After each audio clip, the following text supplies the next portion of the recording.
I am Akihito, the 125th Emperor of Japan, a position I held from January 7, 1989, until my abdication on April 30, 2019. My reign, known as the Heisei era, was a time of profound change for Japan and the world. I inherited this sacred role after the passing of my father, Emperor Shōwa, whose long reign oversaw both the devastation of war and the recovery of a nation. My mission, as I saw it, was to embrace the role of a symbolic monarch, as defined by the post-war constitution, while fostering peace, compassion, and understanding.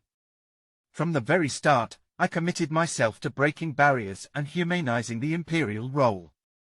Together with my beloved wife, Empress Michiko, the first commoner to marry into the imperial family, we sought to bring the monarchy closer to the people. Our bond, founded on mutual respect and love, served as a model of modernity within a deeply traditional institution. During my reign, I witnessed both triumphs and tragedies in my country. The Heisei era saw remarkable economic growth and cultural flourishing, but also moments of profound sorrow, such as the Kobe earthquake in 1995 and the devastating Great East Japan earthquake and tsunami in 2011. I visited affected regions, walking among the ruins and consoling the victims.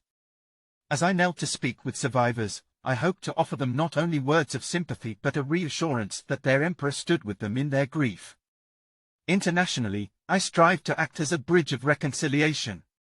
In my visits to countries once affected by Japanese aggression during World War II, I expressed deep remorse for the suffering caused in the name of my nation.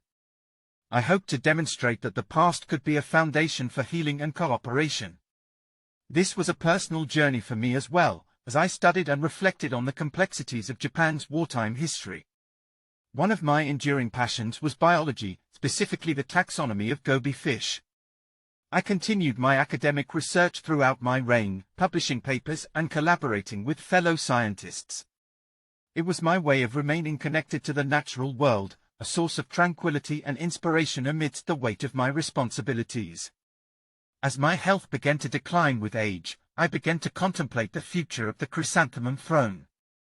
In 2016, I expressed my wish to abdicate, a rare decision in Japanese history, believing it was my duty to pass on the role while I still had the strength to ensure a smooth transition.